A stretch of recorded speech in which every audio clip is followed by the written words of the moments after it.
Midlife really can get to be arduous after a while, and it can feel like it's just one thing after another that's coming your way, right? Like our social currency is falling off as we age and look wrinkled and have gray hairs and are trying to keep up with all of the, gotta look young, gotta not look your age because beauty is in youth, right? Like there's things like that are happening, but there's also major changes in our life that are happening. Our kids are aging out of our homes. If we were parents, if we're not parents, we're kind of in this phase of our career where we've been doing this a while and, maybe we want to shift, but good God, are we going to go back to school to do that? I mean, what? There are so many things I think that can just come at us. It feels like wave after wave after wave that you can start to feel a little like a victim of your circumstance. You could feel a little like you're victimized by the fact that this just is relentless and it won't stop. Health crises, aging, differences in your roles, and you just can't make it stop. So you don't know what to do and you feel kind of stuck and paralyzed, right? Like that's the whole point of Midlife Crisis to a Centered Life Thriving, the podcast, and my work at learntoloveyourstory.com is to help women at this pivotal moment see, what is it that I can do here, right? So today is all about what you can do when you're in this critical moment in your life where you feel like just everything's coming at you and you can't really control any of it. I think you can. I even thought you could when I started this podcast a ways back. So today's podcast is going to go over some advice I've given you before, but I want to make sure that I am hammering this home that you are an agent of change in your own life.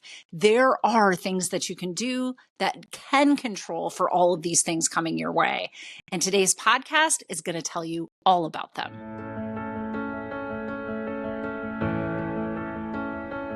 I know your deep, dark secret. You don't like your life. You're a woman in midlife, and for the past 2 decades or more, you've poured yourself in to other people. You've poured yourself into your career, your family, and yet on the inside, you feel broken. And that's no way to be. I'm Dr. Natalie Marr. I'm a clinical psychologist and a life transition expert. It wasn't too long ago that I was in your shoes, waking up in my early 40s, thinking I've got 2 failed marriages and I'm a single mom for the second time in my life. And I just knew that I could do better, that I could feel better.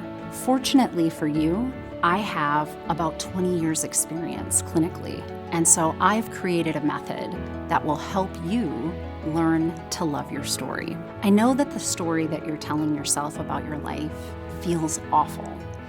And I know that you think that you can't change that. I assure you, you can. And when we work together, I'm going to help you to craft a different story, a story that you love, a story that makes you want to get up every single day. Let's work together to help you love your story.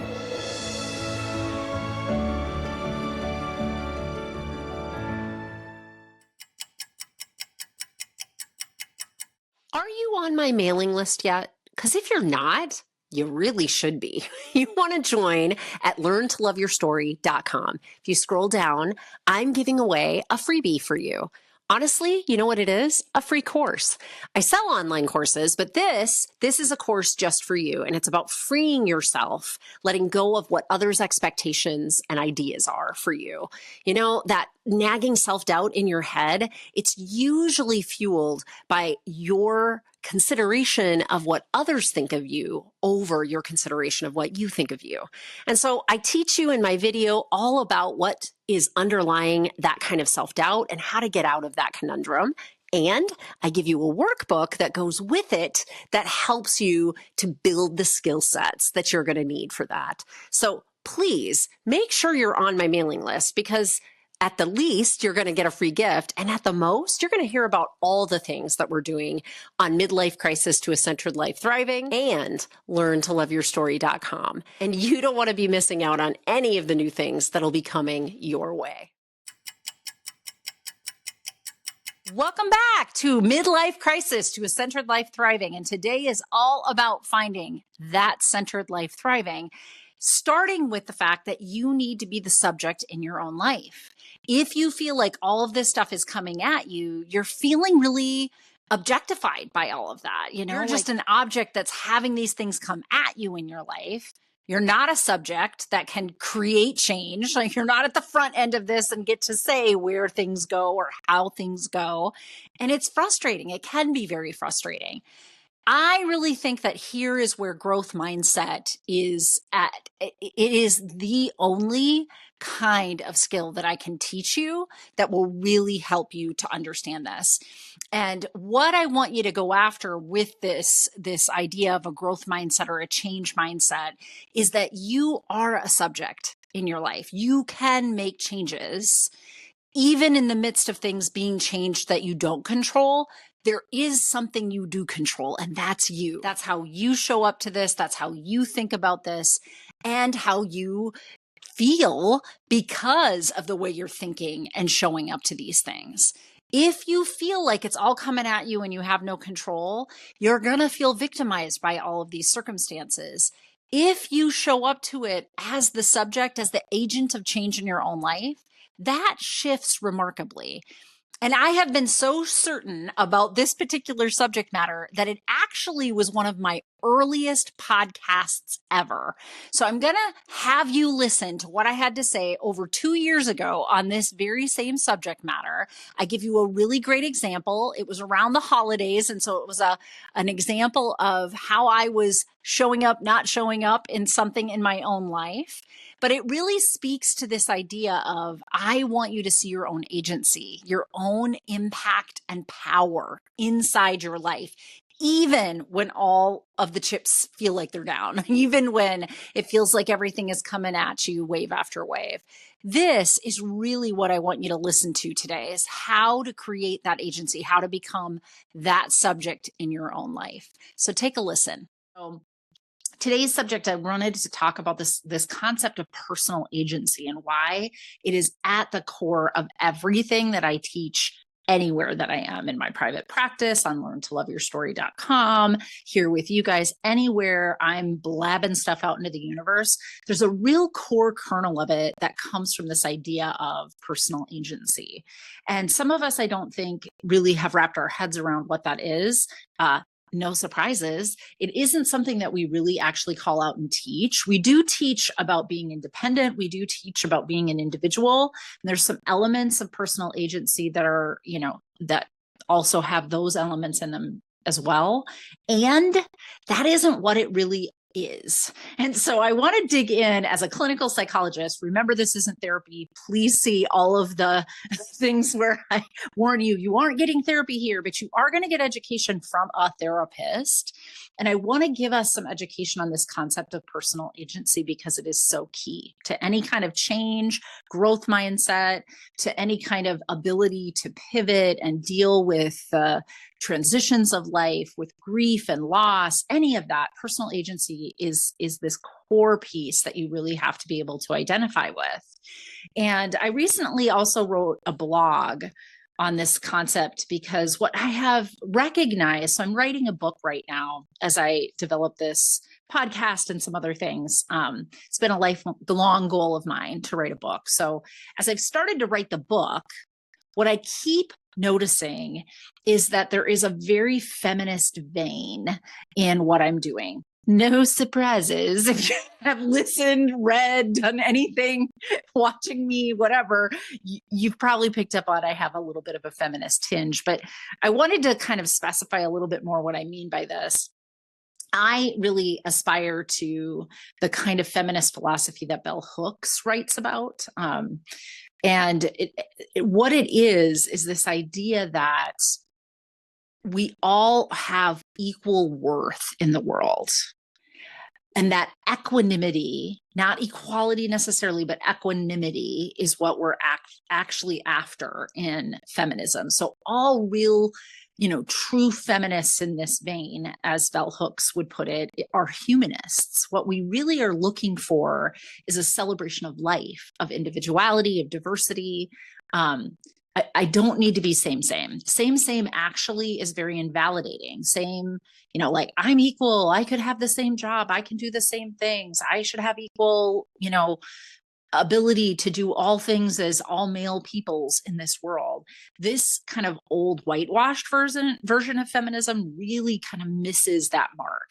And I'm not saying that all feminists that have more of that white feminism tinge to them don't have good hearts too. I think all of these things come from places where internalized oppression has not yet seen the light of day, meaning we are actually acting out ideas of patriarchy without knowing that we're acting out ideas of patriarchy. And so this idea of let's be equal rights, sometimes gets shoved in a way that dishonors this individuality and diversity that we all have. And I want us to understand that truly in this vein of feminism, what we're talking about is that all humans have equal amounts of worth and beauty and design that they bring to this world. And when we do not equally honor that worth, equally honoring the worth being equanimity, then we are isming all over the place. We are, devaluing some and valuing others because they meet a certain construct, and not because we are honoring the true value of either of those things. And in fact, equanimity honors, all sides of this gender biased kind of idea. We're not, non-binary, trans, folk, everybody is in this design honored, because really what we're talking about is humanism. It's about being a human. It's about seeing your individuality. It's about really honoring who and what you bring to this world. And when we all get in a collective kind of honoring that kind of thing, that's where the juices flow. And that is really what's at the core of a lot of what I'm doing, is this influence of that kind of equanimity-based feminism, where I want to see the diversity. I want to honor the diversity. I want to see the individuality. I want to be in a world where we all understand it's pretty amazing, but there's nearly 8 billion of us on Earth, and not one of us is the same. Not one. That's pretty remarkable when you think about it. And it gets even more wiggy when you start to think how many billions came in the millennia before us. Now, one of them is like any one of us on Earth right now, or we're like any one of them before them, right? And that we still are going into the future. Billions and billions more of us for many more, hopefully millennia, will be on this little planet hurtling around in space, wrapping itself around the sun. Well, oh my goodness. So when you think about that, and you think about what individuality and the worth of just this one thing that is this unique, that has only been here this one time and only will ever be this way, this time, here. Oh my God. Like, it's so exciting when you start to think about it. And yet we have this very homogenous society. And I think it's been a reflexive response in part to the uncertainty and the ambivalence and the just like, we don't know what to expect is coming in our future. And that's scary. I mean, that brings about threat for us. And so there has been some safety in being same. There has been some safety in being in your tribe, being in your community, and looking like your community and looking like your tribe and feeling good. And so underlining this is some biologically driven reasons why, I see a white face and I feel more comfortable. It's been genetically, epigenetically over time. This is the kind of thing that your biology does to keep you safe. So if I'm with the people I literally look like, I feel safer, because biologically that's been an adaptive skill over time. But in this world where there are so many faces anywhere, everywhere, on the internet, whatever, that no longer actually serves us. Our biologically driven abilities no longer serve us in this realm, and actually have served against us, because they fuel things like culturalisms and racisms and genderisms and, all the isms, all the ageisms, all the things. And of course, then also gets exploited by a patriarchal capitalistic society gone awry. Because I don't think that all of those concepts, are generated only by things like capitalism and patriarchal society. But I do think that there are features of our patriarchal capitalistic society that keep that in place. For instance, marketing. Like if you can sell my 46-year-old self some cream because I have wrinkles, you got to be able to sell me on this idea that people that look like me are actually in a group that needs to have these creams. Right? So it's like, it's all interconnected, my friends. So how does this all play back into this idea of personal agency? And why am I bringing up personal agency? Why am I telling you about my feminist background? Well, as I've started to write this book, the more I write the book, the more I can see that really what I'm trying to help us all understand is that our one and only tool that we have 100% ability to access, ability to do something with is us. And the only way for us to start and address some of these cultural conditioning, social conditioning kind of things that no longer are serving us is to be able to access this idea of personal agency, that we write the rules, that we are not the object of the subject of culture, that we are a subject in and of ourselves that affects change on everything, on ourselves, on culture, on everything. We have been sold, though, this idea that, the one person doesn't really move the change very much. Like the needle isn't going to move very much if I do something different. And I want to really counter this for you. Okay. I want to really help you understand how, even on a neurobiological or a biological level, that's a very flawed sense of reasoning. If one small cell in our body starts to express DNA in a way that's incorrect, in a cancerous-like way, just that one cell starting to split and kill off other cells in a certain way differently creates malignancy within a system. And that malignancy then can start to spread to other systems. And this is how cancer eventually can kill a human body.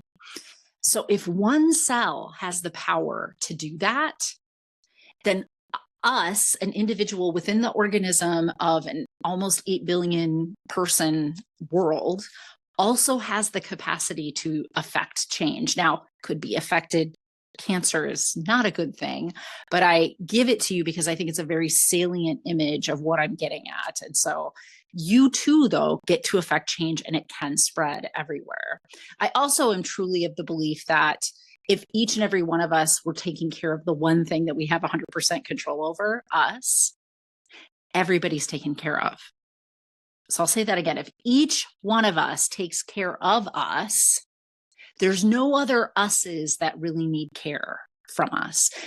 It doesn't mean that we're not interdependent, because we are, which is another element of the work that I do. I do want you to be in connection with other people. It's one of the ways that we generate, our own positive chemicals. It's called oxytocin, but it's one of the chemicals in our body that really drives us, that really makes us feel good, that really helps us identify joy in our life, is when we feel connected. So I'm not saying that I want you to be a hyper individualist and go live out in the forest, because it turns out I'm not doing that.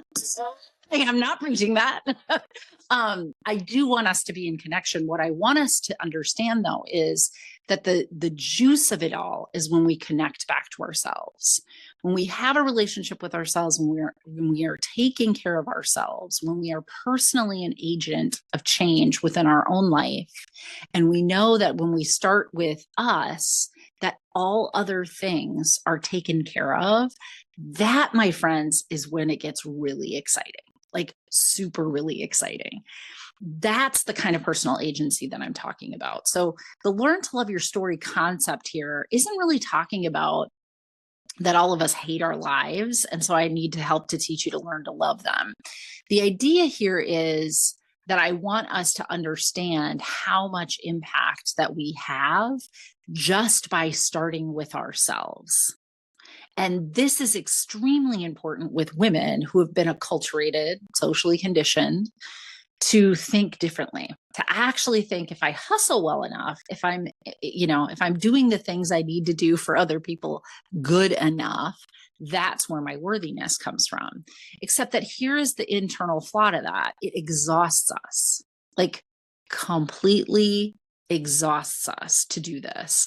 And so we hit midlife and you've got a lot of cranky, irritable, disappointed, don't feel like they're living up to their potential women that are also feeling guilty for feeling that way because they've been socially conditioned to believe that's kind of selfish thinking. And what are you, like, look at your life. It's really good. And look at all the things you've accomplished. Why can't you just be grateful? So then we're running into practices like the gratefulness practice, but from the wrong perspective. We're running into it from the perspective of, I need to better love and understand that my givingness is a good thing and it should be enough for me. What if it wasn't like that though? What if what I told you is what gratefulness practice is helping you with is to really stay centered in that personal agency of it's not the environment that controls me. It's not the amount of caring I've done on the outside that makes me feel good on the inside. I can be grateful that I am who I am and have what I have and do what I do, but I get to put me first in that, because if I'm taking care of this vessel that takes care of all of those other things, that's when I start to really feel good. And guess what? I feel good. They feel better. All those things that I'm doing now get elevated because I've elevated myself. It's a little backwards the way that we've been taught to do this. And I really want to help lift people out of this fog that everything that they've been doing is somehow for women is somehow defined, their worthiness is somehow defined by how other people see that. I want you to see it that way. I want you to feel grateful about it. I want you to really love what you're doing. I want you to take care of you, because I know if you take care of you, everybody else starts to be taken care of, because we all have been taken care of if we take care of ourselves, but we also all come out into this world in our best form. So this is kind of the topic. This is the place that I wanted to begin today. And, one of the places that this has been recognizable for me in particular, not my favorite stories about myself, haha, but I figure if I share about my own, how I've come about this, then I give you an opportunity to kind of see and hear something that might resonate for you. So in my life, not news. I'm twice divorced, not news. I'm a single parent, have been most of my parenting life. I really recognize this in how my son and I, who is now 19, how we are evolving in our relationship. So I really was taught this kind of codependent, make everybody else comfortable at your own expense. Don't ever let everybody have to deal with their discomfort. Your caretaking job is to dissipate that discomfort for them. So with kids, that looked a lot like I tried to solve all their problems. They came to me, they talked to me about things. I want to make it better.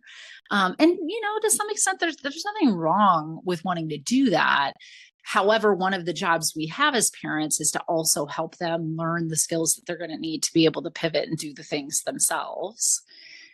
And one of the ways in which this shows up in my parenting is I don't ever want to be asking of my kids. I don't ever want to be imposing what I want on them. So I will suck that up and do for them. It's the holiday season right now as I'm doing these podcasts. And, one of the ways this shows up is I don't really ask to do holidays on a day that I want to. I usually try to work around. I have 2 blended families that I'm working within.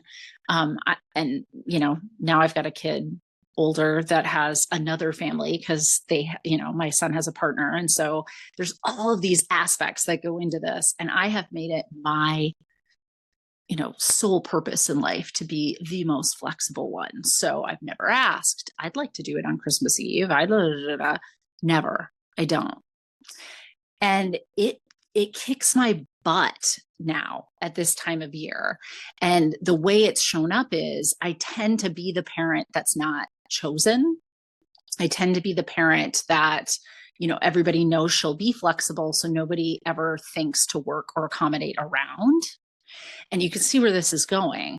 While I don't think that any of my kids, would mean to harm me, what happens is I feel left out. I feel like I'm not important. And all of that was created by a design. I did that. I was told, as my human giver syndromeness was told to me, I was told I needed to make it comfortable for everybody else. And in so doing, there are parts of me that see that behavior and now interpret that in a way that feels not good for me. It feels like I get left out. It feels like I get overlooked. And I do get left out and I do get overlooked. And I designed it that way. And why did I design it that way? Because I heard from culture that that was where my worth would be. All right.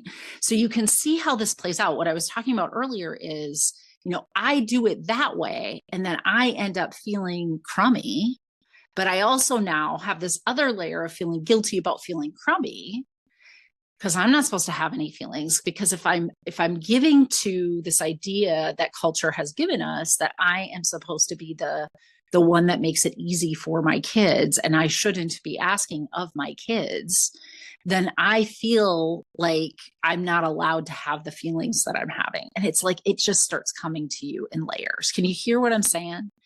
It's really icky, the place that can leave a lot of us. And so this idea of personal agency is important, because if you truly believe in this idea of personal agency, what you understand is, yes, I bought into it, bought it hook, line, and sinker.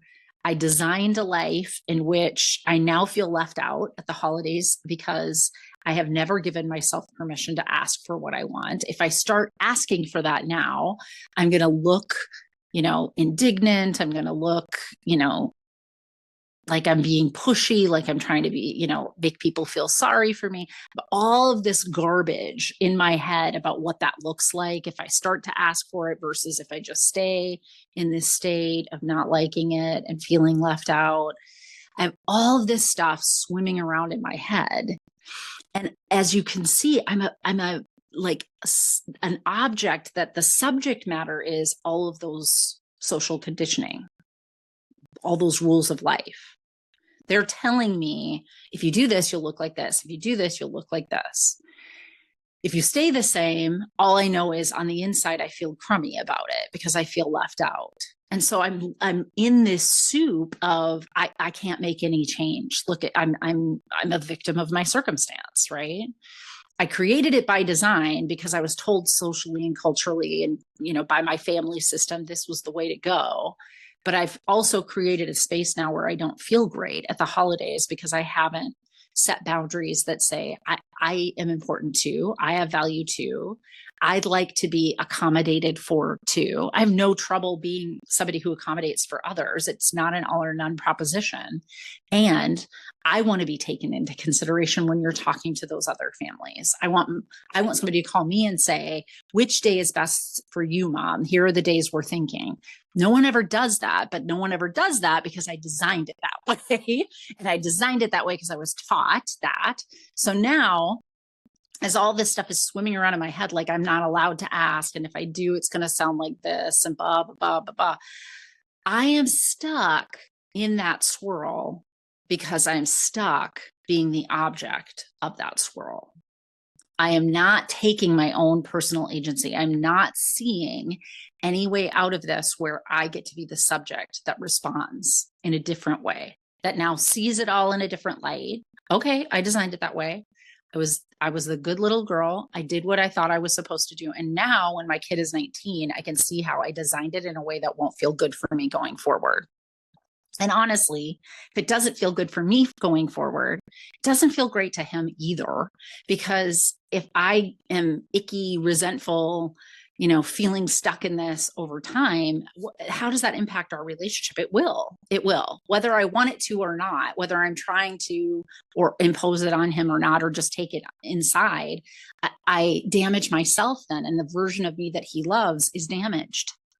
It's good for no one if we stay in that spot where we have no personal agency to make a change in our life.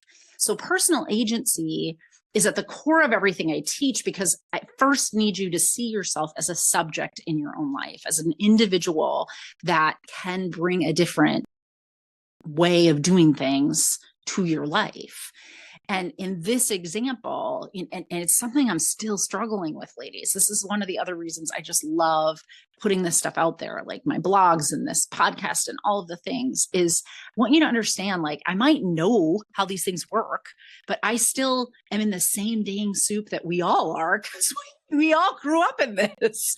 And, until we start to see it differently and do things differently, I get stuck in it too. So the way to show up to this differently is to remember, yes, these are the circumstances that I'm in. Yes, this is the soup I'm swirling in right now. And I get to respond to it differently. I don't just have to continue to do as I've been told.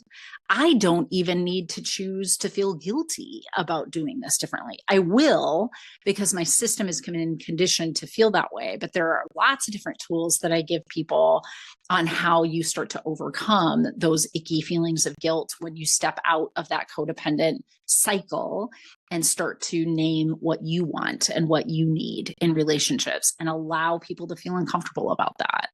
That when I start these conversations, one of the first things I hear my son do, because I've conditioned him to have a codependent tendency too, is, "Oh, I'm sorry, Mom." Nope. Nobody needs to be sorry. This was all designed the way that it was. So let me just name that. And what I'm asking for is consideration. As you grow into your adult life, what I'm asking for is to be equally considerated as I am considering you. I still am going to be a really flexible person, because the flexibility was never the problem. The problem was that I did it without telling anybody I was doing it. I didn't have an expectation that others would accommodate me. I didn't see my own personal worth. I didn't value my own personal worth. I thought my value was in the flexibility, but the value is in me. And I get to choose flexibility in my personal agency if I want to. That looks different. So what's interesting to me is when you get to the end of this, like, people who've worked with me, come to the end, gone through some of the stuff that we've healed through, I've helped support them through. And then they'll say things to me like, "God, Dr. Natalie, it's so interesting because it doesn't look a lot different. Like, I'm still accommodating people at the holidays, as it turns out. However, I'm also naming that I want to be accommodated for. And I also feel a change in my system because I didn't, I said that, I named that. I went into a new season of my life where I say, I'll accommodate you and I want to be accommodated for. And all of a sudden I feel loved and I feel seen and I feel heard in my life, even though I still am the one that comes out on the list where, there isn't so much muck in my family system that I can't accommodate for my kids and do holidays on days that aren't holiday days. I just feel considered by them if I'm starting those conversations, and they're awkward and they're uncomfortable. And if they are awkward and uncomfortable, it means you're doing it right. I promise you. The problem that we have with this idea that it's going to feel better because I'll feel heard and seen. Yeah, eventually. And in the meantime, during change, we're doing it right when we're on our growth edge and we feel uncomfortable about asking for something for ourselves. This is new. This isn't the way that we've been socially conditioned, as the, Dr. Nagowski and Nagowski say, we're not being in our human giver syndrome. We are trying to be an individual that honors our worth. And in honoring our worth, we honor other people's worth, because we are saying everybody's worth there's equanimity. It has equal value. But everybody's worth is different and individualized, and everybody's ability to represent that worth is equal but also individual and diverse in how it shows up.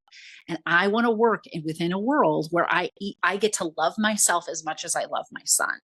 Because when I'm doing that, I elevate all of us. I elevate the entire thing. And this is how that kind of thing plays out in real life time. Timeless, really. I can't say anything else about that particular subject matter. The example I used wasn't timeless. It was around the holidays, but it's such a good one, right? Like it really exhibits how we can get stuck in our own way, right? We can kind of in our own thinking just get barraged by the fact that, well, we can't change the role because then we're going to seem like this if we start to assert ourselves in this way. And we stay in this turmoil in our own lives. And midlife definitely is like this because so much of what we're up against is reconditioning ourselves, reprogramming ourselves, unlearning all of these rules that had got us this far, right? And aren't bad things on the surface of them. I really liked the example I used because I would still consider myself a pretty flexible person. That being said, I don't do that kind of flexibility without considering myself and without naming, this is what I would like. This is what I want to be considered, right? I'll be flexible and I want to be somebody that other people think about being flexible around. This was my whole point in that example around myself and the holidays and, making sure that I get to celebrate it with my kids in a way that I want to. I want you to see that even in the midst of all of that old programming and conditioning, you can rewrite the narrative. You can decide, does that serve me or not serve me? And it may have served you for a long time.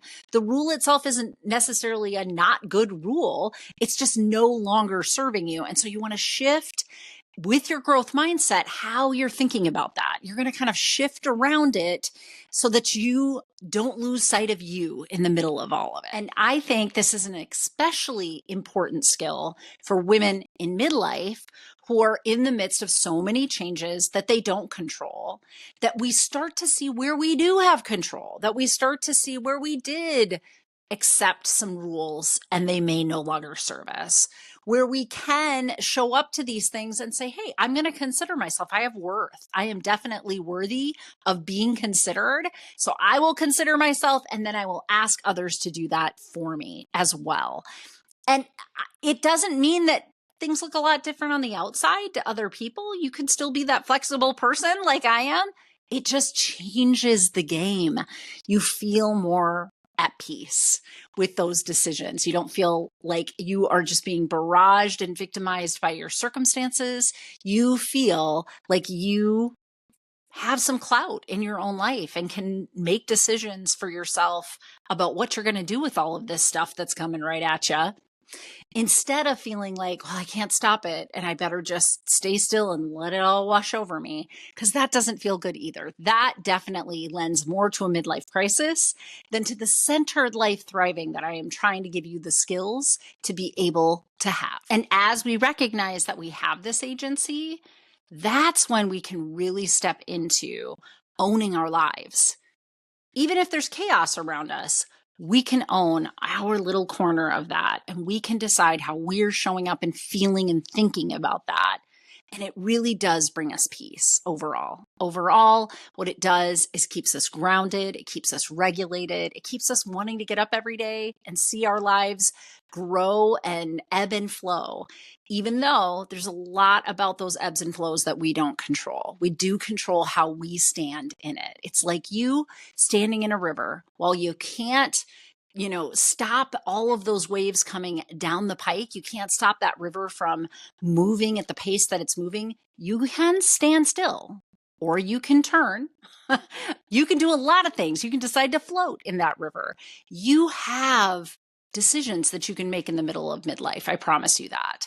And I want you to remember that. And I want you to remember that you are so valuable, that there is only one version of you and 8 billion people on this earth. And so you need to stand up and take care of that value. And when you do, my friend, for sure, you will find that centered life thriving.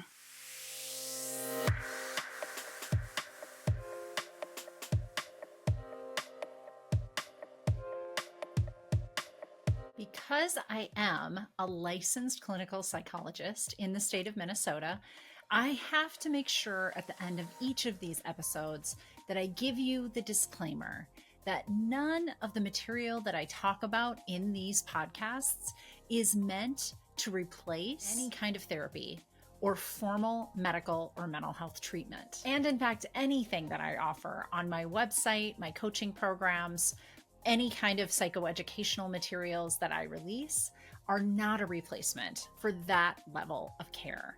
So just take that into account when you listen. This is information for you, and hopefully you find it of value, both as an educational tool and for your entertainment. And I also want to mention that if anyone you know is in a mental health crisis, needs additional help, I always include these two crisis resources. They're available to anybody.